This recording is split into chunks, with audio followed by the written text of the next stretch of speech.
Dear students, in this video you will be taught about Nernst equation and its applications. In fact, you will learn about these topics: Nernst equation and electrochemical cell, equilibrium constant and Nernst equation, electrochemical cell and Gibbs energy of the reaction. Nernst equation से start करते हैं. Nernst equation एक relationship होता है बच्चों between concentration of the electrolyte corresponding to electrode and the electrode potential of that electrode at any concentration. ठीक है, देखिए बच्चों, आप जो इलेक्ट्रोड पोटेंशियल इलेक्ट्रोकेमिकल सीरीज में देखते हैं वो होते हैं स्टैंडर्ड इलेक्ट्रोड पोटेंशियल्स, यानी उनको स्टैंडर्ड कंडीशंस में फाइंड किया गया. लेकिन हमेशा स्टैंडर्ड कंडीशंस मेंटेन करना पॉसिबल नहीं होता है. तो इसीलिए हमें किसी भी कॉन्सेंट्रेशन पे अगर इलेक्ट्रोड पोटेंशियल निकालना हो किसी इलेक्ट्रोड का, तो उसके लिए हम नर्न्स्ट इक्वेशन का यूज़ करते हैं. ठीक है, चलिए, ये हमने कोई इलेक्ट्रोड ले लिया है ना, जिसपे मेटल आयन के ऊपर n पॉजिटिव चार्ज है. तो हम अगर हम इसे n इलेक्ट्रॉन देंगे तो it will get reduced, right. इस इलेक्ट्रोड के लिए नर्न्स्ट इक्वेशन इस तरीके से लिखी जा सकती है. ये देखिए, ये क्या है, electrode potential at any concentration. ये है बच्चों स्टैंडर्ड इलेक्ट्रोड पोटेंशियल जो आप इलेक्ट्रोकेमिकल सीरीज में देखते हैं. यहाँ पे R क्या है, गैस कांस्टेंट है जिसकी वैल्यू होती है 8.314. T है बच्चों टेम्परेचर, जिसकी वैल्यू कुछ भी हो सकती है, डिपेंड करता है कि आप किन कंडीशंस में इलेक्ट्रोड पोटेंशियल को फाइंड कर रहे हैं. N है बच्चों, ये देखिए, नंबर ऑफ इलेक्ट्रॉन्स गेन्ड, ठीक है, बाय द मेटल आयन, या जो इलेक्ट्रोड से कॉरस्पॉन्डिंग रिडक्शन होती है उसमें कितने इलेक्ट्रॉन यूज़ हो रहे हैं, वो है N. ठीक है. F क्या होता है, charge on 1 mole of electrons, तो इसकी वैल्यू क्या होती है 96487 कूलम. ठीक है. लॉग, और ये जो M है यहाँ पे, M क्या है, कॉन्सेंट्रेशन ऑफ मेटल. ये जो है Mn प्लस, ये क्या है, कॉन्सेंट्रेशन ऑफ द इलेक्ट्रोलाइट. ठीक है, चलिए. अच्छा, यहाँ देखिए कि हमने क्या कर दिया, इसमें जो मेटल है उसकी कॉन्सेंट्रेशन को यूनिटी ले लिया है. क्यों ले लिया बच्चों, देखिए मेटल होता है सॉलिड. अब कॉन्सेंट्रेशन क्या होता है, इसे ध्यान से समझेंगे, होता है नंबर ऑफ मोल्स, है ना, पर लीटर. ठीक है. अब नंबर ऑफ मोल्स को आप लिख सकते हैं given mass upon molar mass, है ना. ठीक है. अच्छा, इसको थोड़ा सा रीअरेंज करेंगे, W के नीचे V ले आइए, है ना, ये ऐसे. अब W के नीचे जब आपने V लिया है तो ये क्या बन गया, डेंसिटी, और ये आ गया नीचे मोलर मास. तो किसी भी सॉलिड के लिए ना बच्चों डेंसिटी चेंज होती है ना उसका मोलर मास चेंज होता है, इसीलिए कॉन्सेंट्रेशन में जो चेंज है वो नहीं होगा. ठीक है. तो इसीलिए हम क्या करेंगे, यहाँ पे जो कॉन्सेंट्रेशन में जो चेंज है प्योर सॉलिड के लिए, उसे हम यूनिटी ले लेंगे. ठीक है. चलिए, तो अगर हम क्या करें बच्चों, यहाँ पे R की वैल्यू पुट करें 8.314, T की वैल्यू पुट कर लें यहाँ पे 298, और F की वैल्यू पुट कर लें ये, तो ये जो इक्वेशन है ये इस तरह की हो जाएगी. ये क्या है, electrode potential of cell at any concentration is equal to standard electrode potential of the cell minus 0.059 upon n log 1 upon mn positive. यहाँ पे ध्यान रखना कि जो नेचुरल लॉग था इसको लॉग बेस 10 में कन्वर्ट किया गया है, वो आप जानते हैं कैसे होता है. चलिए, नेक्स्ट टॉपिक है नर्न्स्ट इक्वेशन फॉर इलेक्ट्रोकेमिकल सेल्स. अच्छा, नर्न्स्ट इक्वेशन की हेल्प से आप इलेक्ट्रोकेमिकल सेल का EMF पता कर सकते हैं, यानी सेल का पोटेंशियल पता कर सकते हैं, है ना. कैसे पता करते हैं, चलिए पढ़ेंगे. डैनियल सेल ले लेते हैं, जिंक कॉपर इलेक्ट्रोकेमिकल सेल. ठीक है. तो इसमें आप जानते हैं कि कैथोड जो है वो कौन होता है, कॉपर इलेक्ट्रोड होता है कैथोड, और जिंक इलेक्ट्रोड होता है एनोड. ठीक है. तो पीछे जो मैंने समझाया था आपको नर्न्स्ट इक्वेशन, है ना, उसको यूज़ करके आप कॉपर और जिंक के लिए नर्न्स्ट इक्वेशन लिख लेंगे, यानी आप इनका इलेक्ट्रोड पोटेंशियल लिख लेंगे. Eight any concentration. ठीक है, याद रखिए हम यहाँ पर क्या कैलकुलेट कर रहे हैं, यहाँ पे सेल का ईएमएफ कैलकुलेट कर रहे हैं अंडर नॉन स्टैंडर्ड कंडीशन। ठीक है, तो दोनों का आपने इलेक्ट्रोड पोटेंशियल लिख लेना है नॉन स्टैंडर्ड कंडीशंस में नर्न्स्ट इक्वेशन की हेल्प से। तो आप इस तरीके से लिख सकते हैं। ठीक है, ध्यान से देखिए, इस तरीके से लिख सकते हैं। अब यहाँ पे ध्यान से देखेंगे कि थोड़ा सा आपको चेंज दिख रहा होगा, यहाँ पे एन की जगह 2 लिखा हुआ है। क्यों? क्योंकि देखिए कॉपर जो है वो 2 इलेक्ट्रॉन गेन करके रिड्यूस हो रहा है। फिर जिंक के केस में भी 2 लिखा हुआ है। अब यहाँ पे थोड़ा आप कंफ्यूज हो जाएंगे कि ये देखिए ये तो रिडक्शन रिएक्शन है, एनोड पे तो ऑक्सीडेशन होती है। लेकिन जैसे कि आप जानते हैं कि हम इलेक्ट्रोड पोटेंशियल्स को रिडक्शन पोटेंशियल्स की फॉर्म में एक्सप्रेस करते हैं, तो for that the reaction is written in a bit different way. ठीक है, तो आई होप आपको समझ में आया होगा ये 2 और यहाँ पे ये 2 क्यों लिखा गया है ना। अच्छा, यहाँ पे जो मेटल है उसको उसकी जो कॉन्सेंट्रेशन है यूनिटी ली गई है, तो ये भी मैंने आपको पीछे समझा दिया है। ठीक है, चलिए अब आप जानते हैं कि जो ई ऑफ सेल होता है वो क्या होता है बच्चों, ई of cathode minus E of anode, है ना। तो बस उसी को यहाँ पे लिया गया है। देखिए ई of cathode copper electrode cathode है, जिंक इलेक्ट्रोड एनोड है ना।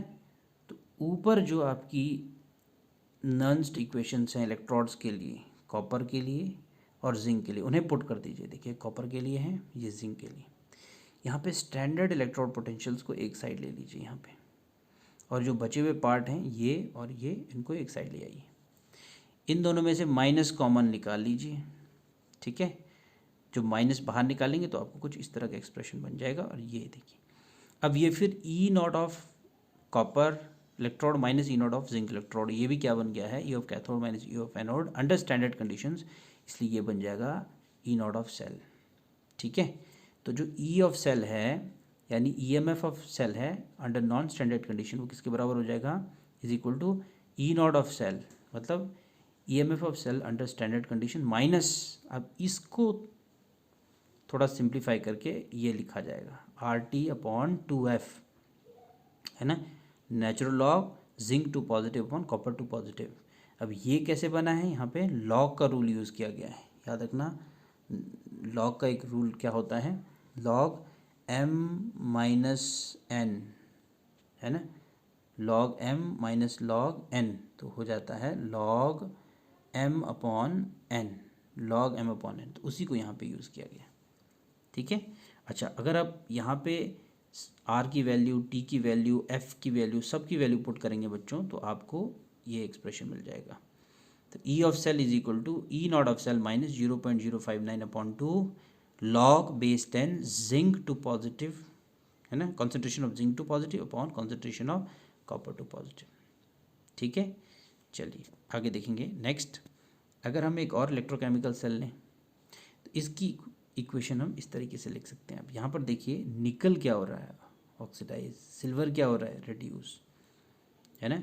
तो आप इनकी इक्वेशंस जो हैं उनको लिखेंगे सेपरेट नर्न्स्ट इक्वेशन, और फिर ई of cathode minus E of anode का जो फॉर्मूला है उसको यूज़ करके पूरे एक्सप्रेशन को सिंप्लीफाई करेंगे, आपको इस तरीके से मिल जाएगा।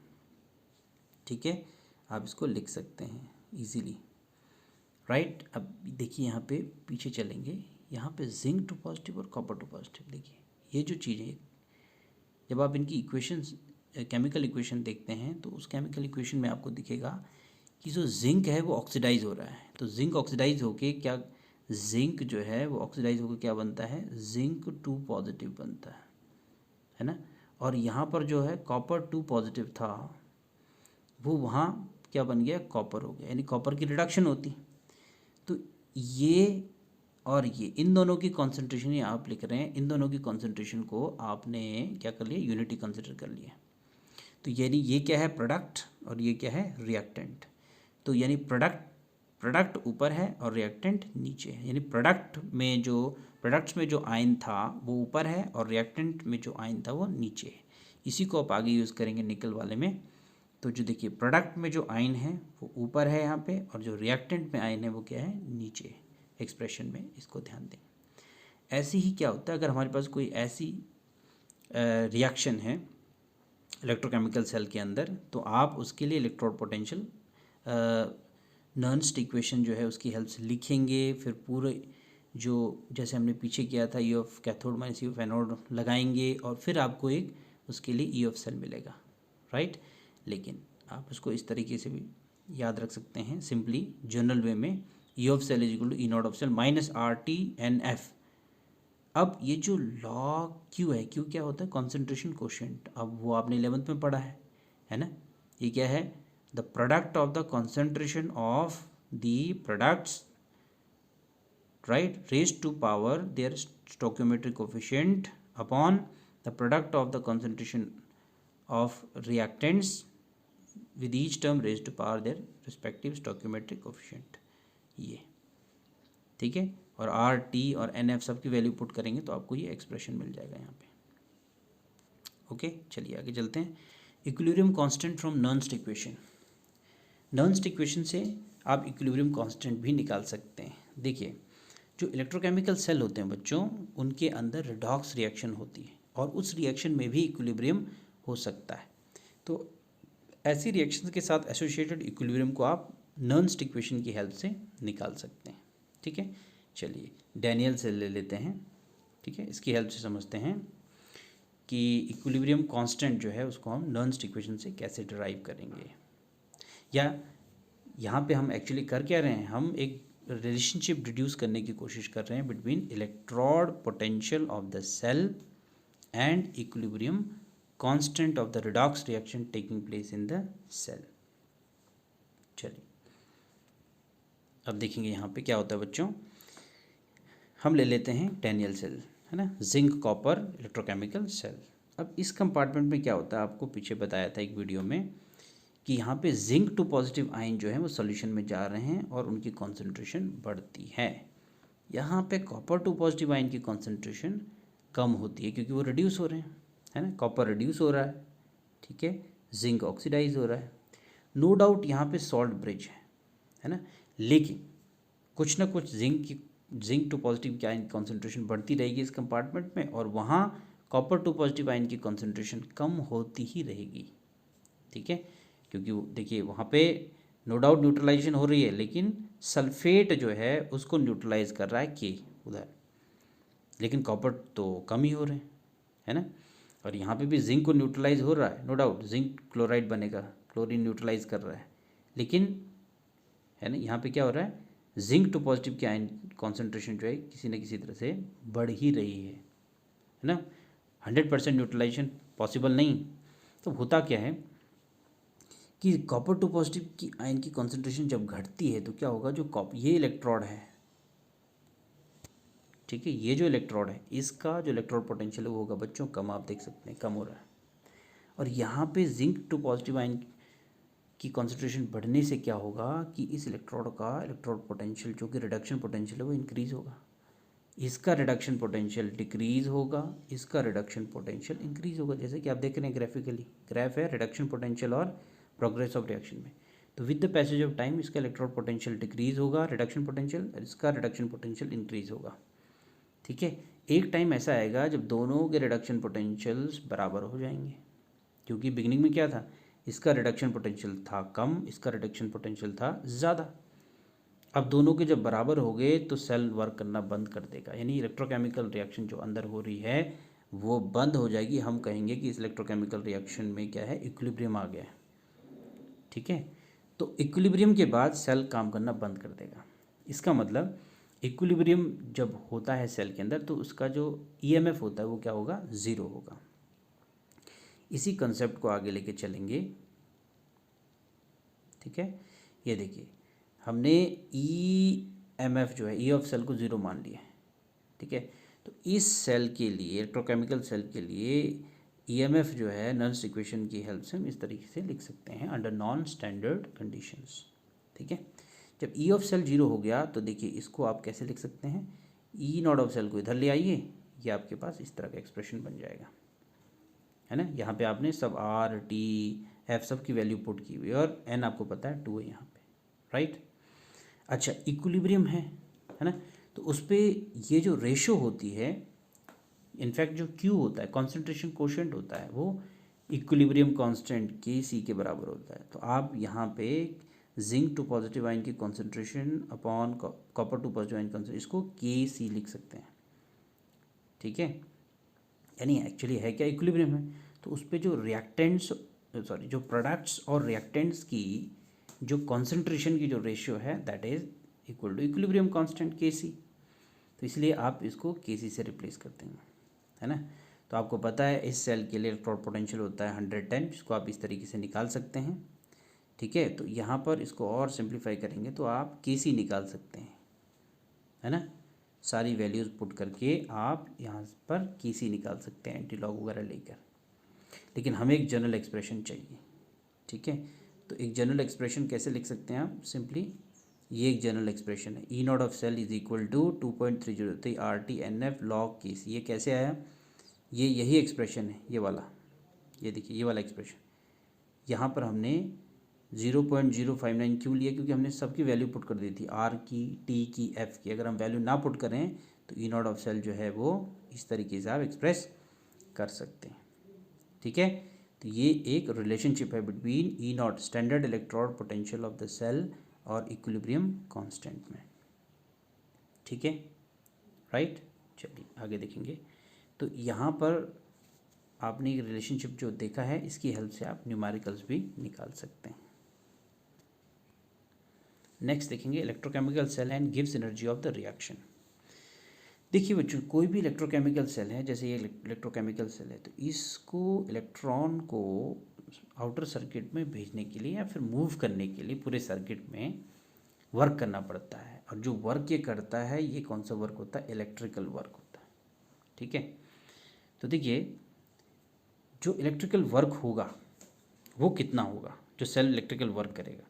तो मान लिया कि जो सेल है उसने इस पूरे सर्किट में, है ना, एन एफ जो चार्ज है उसको मूव कराए। What is n F, n क्या है यहाँ पे, number of moles of electrons, और एफ क्या है, charge on 1 mole of electron, है ना। तो हम मान लेते हैं कि पूरे सर्किट में एन एफ जो है वो चार्ज सेल ने पुश किया, ठीक है, और उसका अपना जो ईएमएफ है वो क्या है, ई है। तो जो वर्क डन है ना, वो हो जाएगा एन एफ ई। कैसे, देखो, क्योंकि वर्क जो होता है बच्चों वो होता है चार्ज इनटू पोटेंशियल डिफरेंस या ईएमएफ ऑफ द सेल। तो क्यू जो है वो क्या है, एन एफ, है ना, और जो पोटेंशियल डिफरेंस जो वो क्या है, ईएमएफ ऑफ द सेल है यहाँ पे, राइट। तो एन एफ ई। लेकिन क्योंकि ये वर्क सेल कर रहा है इलेक्ट्रिकल वर्क, इसीलिए इस वर्क को नेगेटिव लिया जाएगा, माइनस लिखना पड़ेगा आपको यहाँ पे, minus n F E of cell, ठीक है। अच्छा, आप ये भी जानते हैं कि किसी भी रिएक्शन का जो पोटेंशियल होता है यूज़फुल वर्क करने का, ठीक है, वो क्या होता है, उसके अंदर गिव्स फ्री एनर्जी चेंज होता है। यानी उसके अंदर कुछ ऐसी एनर्जी है जिसको आप यूज़फुल वर्क में कन्वर्ट कर सकते हैं। तो उसको आप देते हैं गिव्स फ्री एनर्जी चेंज से, डेल्टा आर जी से, क्योंकि इलेक्ट्रोकेमिकल सेल के अंदर रिएक्शन हो रही है ना, रिडॉक्स रिएक्शन हो रही, तो उस रिएक्शन में वर्क करने का पोटेंशियल है वो आपको इस फॉर्म में दिख रहा है। यानी ये क्या है, maximum work which can be obtained from the cell, right. तो आप क्या कर सकते हैं कि जो गिव्स फ्री एनर्जी है, जो कि हमें बताती है maximum work which can be obtained from a reaction और अ सिस्टम। यहाँ पे जो सिस्टम और इलेक्ट्रोकेमिकल सेल है, और उससे आप इतना वर्क ऑब्टेन कर सकते हो, मैक्सिमम वर्क। तो इसीलिए डेल्टा आर जी को आप इसके इक्वेट कर सकते हैं। तो आप ये एक्सप्रेशन लिख सकते हैं। और अगर कंडीशन स्टैंडर्ड हैं तो आपका डेल्टा आर जी क्या बन जाएगा, स्टैंडर्ड गिव्स energy change that can be written equal to minus n F E not of cell. E not of cell क्या है, standard E M F of the cell. तो ये रिलेशनशिप है बिटवीन स्टैंडर्ड गिव्स energy change and standard electrode potential of the cell, standard EMF of the cell, ठीक है, cell और standard cell potential of the cell. चलिए फिर एक और पढ़ लेते हैं बच्चों यहाँ पे, relationship between delta r G not and के सी, यानी इक्विलिब्रियम कांस्टेंट और गिव्स फ्री एनर्जी चेंज में रिलेशनशिप, है ना। तो जैसे कि आपने ऊपर देखी थी जो इक्वेशन, उसी को नीचे ले आइए। अब ई नॉट ऑफ सेल आपने पीछे पढ़ा था, इसके बराबर होता 2.303 NF/RT log Kc। E not of cell की जगह इस वैल्यू को पुट करिए, लाइक टर्म्स को कैंसिल कर दीजिए, ठीक है। और लाइक टर्म्स को जब आप कैंसिल करेंगे तो आपको रिलेशनशिप मिलेगा delta r G naught is equal to -2.303 RT log Kc। और आप अगर 2.303 और log बेस 10 को कंबाइन करेंगे तो आप इसको नेचुरल लॉग भी लिख सकते हैं, ठीक है। तो इसको दोबारा समझ लीजिए कि ये आपने ऊपर फाइंड किया था और यहाँ पे ई नॉट की वैल्यू जो कि आपने ये देखिए पिछली स्लाइड में पढ़ी थी, ई नॉट कैसे निकालते हैं, एक relationship between E not and के सी, इसी को आपको यहाँ यूज़ कर लेना है, ठीक है। और यूज़ करके ये एन एफ कैंसिल करके आपके पास ये इक्वेशन आएगी, उसको फर्दर जो है 2.303 लॉग बेस 10 को कंबाइन करके आपको ये रिलेशनशिप मिल जाएगा between delta r G not and के सी, ठीक है। Delta r G not and के सी, इसमें रिलेशनशिप मिल जाएगा आपको। चलिए, तो एक चीज़ और आपको याद रखनी बच्चों कि ये जो इक्वेशन है इसका सिग्निफिकेंस क्या है ना। इसका सिग्निफिकेंस ये है कि देखिए सपोज आपको ई नॉट ऑफ सेल जो है, ई नॉट ऑफ सेल, ठीक है, डेल्टा आर जी और के सी है ना, इनके बारे में देखिए, यहाँ पे हम कुछ देखते हैं।